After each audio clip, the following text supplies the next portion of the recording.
In 1963, the communist goals to overthrow the United States were entered into congressional record. They stated, capture one or both of the political parties, infiltrate the press, gain control of key positions in radio, TV, and motion pictures. After this election, it's pretty clear these goals have been achieved.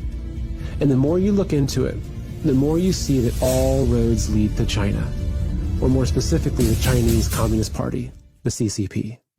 Guess who owns a massive chunk of Hollywood, including AMC theaters and legendary film studios? You got it, the CCP. Guess who pays millions of dollars to mainstream newspapers, including the Wall Street Journal and the New York Times, to publish their propaganda? The CCP.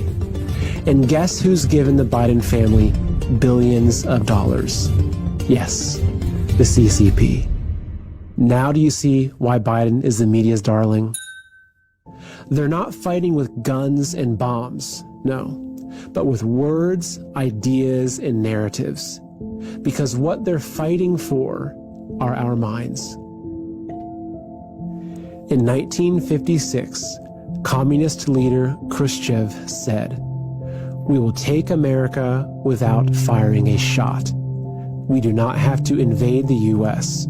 We will destroy you from within." I hope you can see now that the invisible enemy is communism, and the most deadly virus is the Chinese Communist Party. It sneaks into a country through the vices of corrupt politicians, businessmen, and people with power and influence. It rips through cities and towns, bodies and minds, leaving no stone unturned, no soul untouched, and a trail of death and destruction in its wake. It sows its seeds by convincing us that lies are truth, evil is good, and hatred is love, that division is unity, and that our enemies are each other. Man versus woman, rich versus poor, black versus white, left versus right. It takes root when we feel helpless, afraid, and alone. It erases our history and slanders our forefathers, and teaches our children to hate themselves, their families, and their country.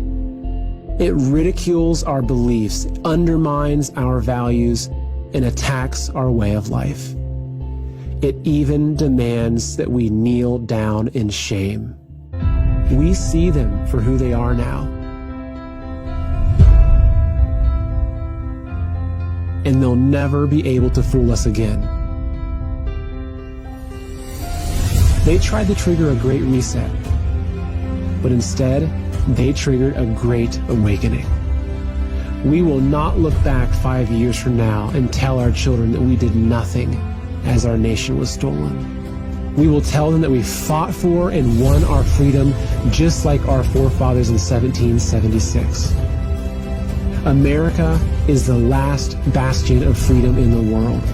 We are the only remaining threat to the CCP virus. If we fall, the world will fall. But we will not fall. It's time to stand with our founding fathers and to invoke the power of we the people and the power of God.